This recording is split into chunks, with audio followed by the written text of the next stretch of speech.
Welcome, and you are watching episode 6 of Modding Skyrim Special Edition, and maybe the most important episode. I have only one priority when it comes to my videos. Nope, it's not quality, it's not being entertaining. My number one priority when I make those videos is to let you know how important stability is when it comes to playing the best game ever made, that is Skyrim. Maybe a hot take, I don't know, you let me know. If you want to watch more of those episodes, guys, drop a like, subscribe to the channel, it helps me find my audience, and with that being said, let's jump straight into the video. On the first part of this video, I am going to speak about the most important thing when it comes to Skyrim that nobody else is covering, which is infuriating to me, and it's going to be about graphics. I am not going to showcase you graphic mods. If you want to check how to have the best optimized graphics for your Skyrim, you can check my modding series and my graphical setup. There is a reason why I am using Skyline. Extra warning for the Giga Chats who are watching this, I am going to have a different segment on the end of the video of things you should avoid. I am going to dedicate the first few minutes of this video before jumping to the stability mods and performance mods because I want to talk about graphics. There is no need in any way, shape or form to use 4K graphics. Doesn't matter if you are using a 4090,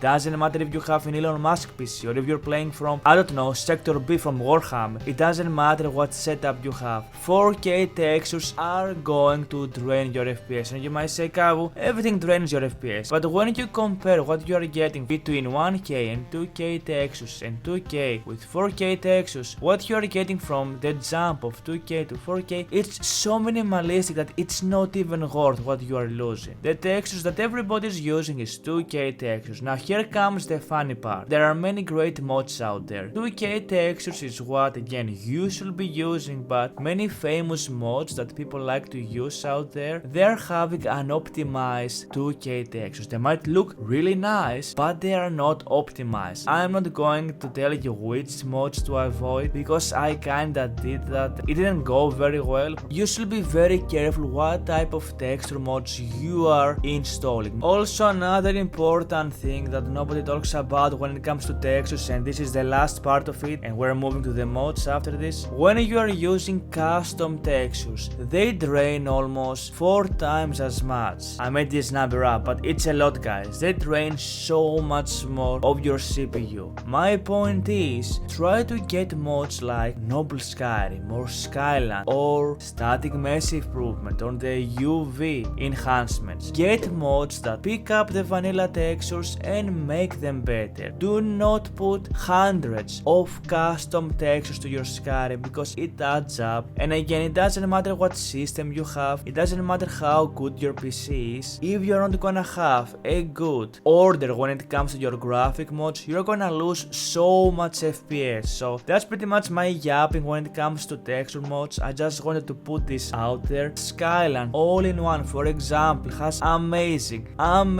textures while giving you the best performance. You can use Parallax and turn 1K textures to make them look like they were 4K without losing that much of performance. So first mod we're getting, and I've covered this in my, I don't remember, first or second episode of the modding series, this is Clean Skyrim Special Edition textures. I kid you not, if you install this mod, you're going to gain at least 5 FPS. There were times where I've installed this and I've gained more than 10. It's crazy how good this is. You are gaining so much FPS when it comes to that, and there is again versions for anniversary edition for everything, but since we are doing special edition, get the special edition version. This is such a massive mod to have. Next we're having the Lightened Skyrim based Object Swapper edition, which is the lighting version of Skyrim, but it works for base Object Swapper. This is going to give you so much FPS, so you need to have this mod installed to lighten your Skyrim for all of those things that will drain your FPS, and there is almost no significant loss when it comes to textures or things things you are losing from this. Next we have the no grass in objects, and it took me a very long time to become a believer of this mod because I thought grass in rocks kinda looks cool, but no it doesn't, it's unimmersive. You can see the difference, this is without the mod, this is with the mod. It makes everything much more cleaner,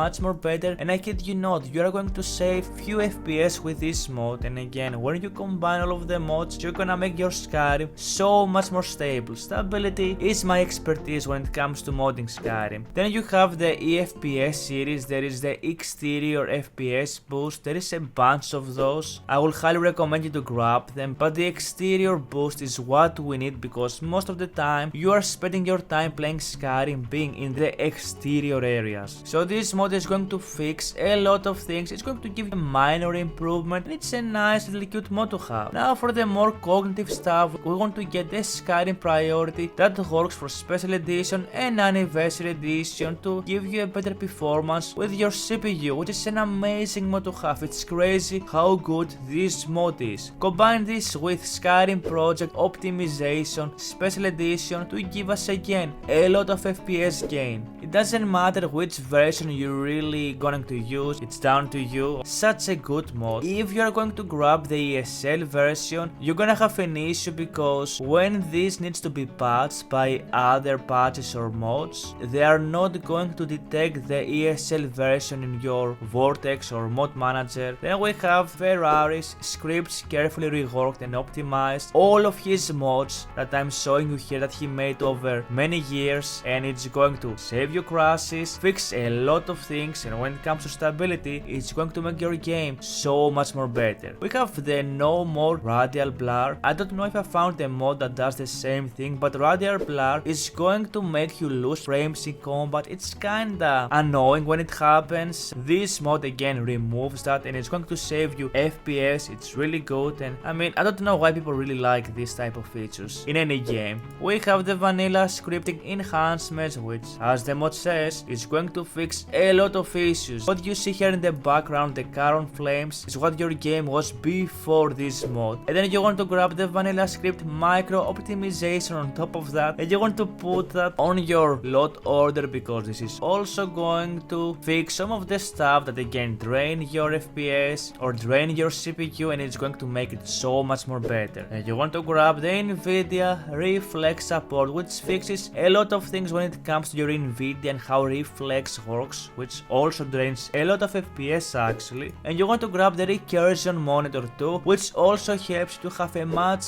smoother experience without costing you frames and FPS. And with that being said, I have two last mods. Both of those mods we're going to install them together. We have the BethINI, and BethINI is essentially, as you see in the background, a third program similar to Lite that you are going to run, and you are going to get this in the back. Follow me as we do this. You want to manually download this. This is going to help us have a much more stable game and also enhance visually how our game looks or even save FPS. So we have this here, and you want to extract this. It doesn't matter where you have it installed, and you just want to run this. So for instance, I'm gonna go here and I'm gonna click the BethINI exe. Choose a game and select Skyrim Special Edition. Click yes. You are going to get your INI files to be fixed, and you can see a bunch of different settings. If you're having issues with your FPS already, I will recommend you to click on the medium, which is literally going to pick the default for your game. You have descriptions for everything. I want to run everything on ultra and see how this will go. So I will recommend ultra and high if you have a really good setup and you don't have issues with frame drops and things like that, which I always run my game with 60 and over FPS with my current mod list. Click the recommended settings here. The important thing you need to check is that go to detail, and do you see the shadow resolution? Click on that and put it on 2K. Shadow resolution is essentially going to drain most of your FPS. That being said, you're going to close this and click yes. This is going to save that, and essentially you can fix your presets and your game settings with this little thingy majiggy over here. Very important and very nice mod to have. Then we have the Parallax Gen Dynamic Mesh Patcher, and what this mod is going to do, if you are using a Parallax, it is going to patch many of the different Parallax textures we are using together in a way where it is going to save us performance. Now, if you're like me and you're running Skyline and complex materials and a bunch of other Parallax, this is going to help you patch all of those together and make your game run smoother while combining them all together. Make sure you have the requirements here on the mod page. So first of all, let's manually install this. And we are going to extract this as we always do, and we want to put this, or add it should I say, as a tool through our mod manager of our choice. And once you have it extracted, you're going to go back to your vortex and click the plus icon, click new.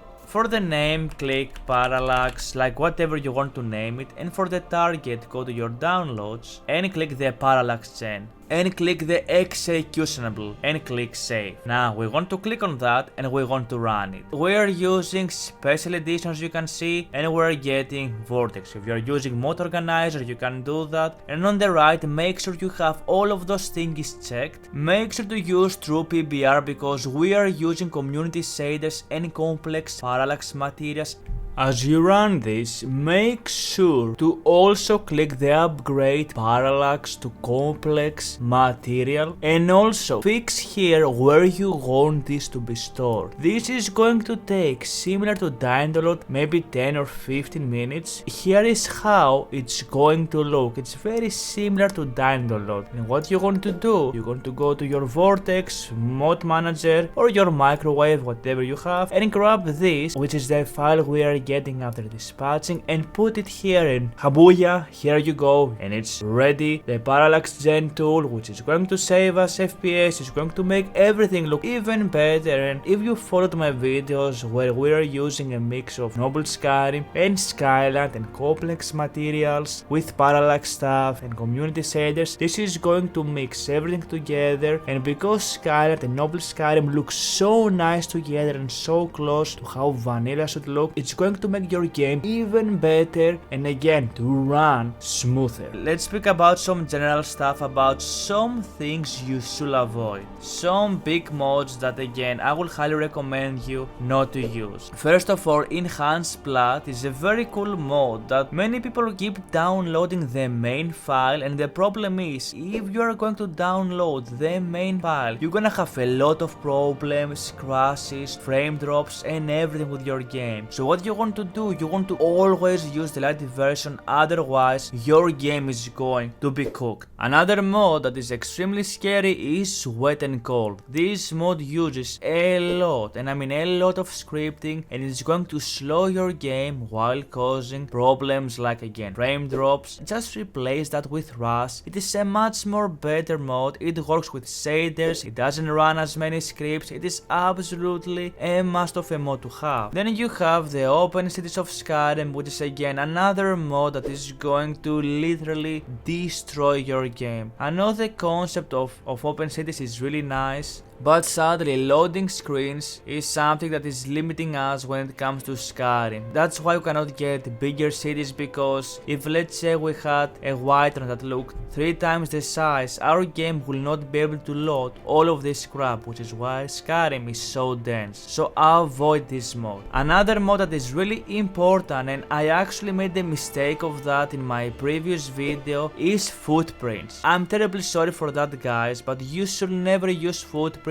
Usually instead use speed for footprints. Speed for footprints is essentially footprints, but runs so much more better thanks to speed. You don't need to have footprints installed for this. Just install this instead and save your game the performance and the stability it deserves. Now, 2 more things. When it comes to adding NPCs in Skyrim, you should be very careful because Bethesda games are not made to hold NPCs mods roaring around in the world. So what I'm trying to say is that avoid any mods that add hundreds of NPCs like the Immersive Patrols, or I don't know, the Bandit mod, I forgot how it was called. There are so many of those, try to avoid them and just cleverly try to add them, like the animated carriages or animated ships. There are many cool ways to do it, just avoid immersive patrols and mods similar to that. And lastly, we're installing faster HDT because this is about performance. So here is the faster HDT, and you want to make sure to install this correctly because if you don't, you're gonna have a lot of issues when it comes to your stability. We are having 1.597 sec. You should always grab the Not CUDA, which is a recommended preset that most of the engines should use. You should always grab the No CUDA because it's going to save you so much performance. And here comes the AVX part. Now, I'm not the best guy to talk about cognitive stuff when it comes to computers. If you updated your PC over the past 5 to 10 years, you should have AVX. For me, it's the first option here. If you click this and it doesn't work for you, you can try the AVX2, but it's either AVX1 or AVX2. It is going to save you so much performance when it comes to faster HDT. Install the first file over here. That should pretty much cover the faster HDT, which means now we're having working HDT physics. But what we need to do is that make sure you run Nemesis so it can update the physics. I haven't installed any mods that add physics because we're gonna do that on the next episode. That being said, that was for the stability and performance when it comes to Skyrim and the most important mods I myself using, with also some mods you shouldn't use or should avoid. Thank you for watching, drop a like, subscribe to the channel, stay tuned for more. We'll continue modding Skyrim in the next episode. Until then, Merry Christmas. I don't know when I will upload this, but if this comes few days before the new year, have a happy new year and I will see you all in the next year. Have fun, until next time.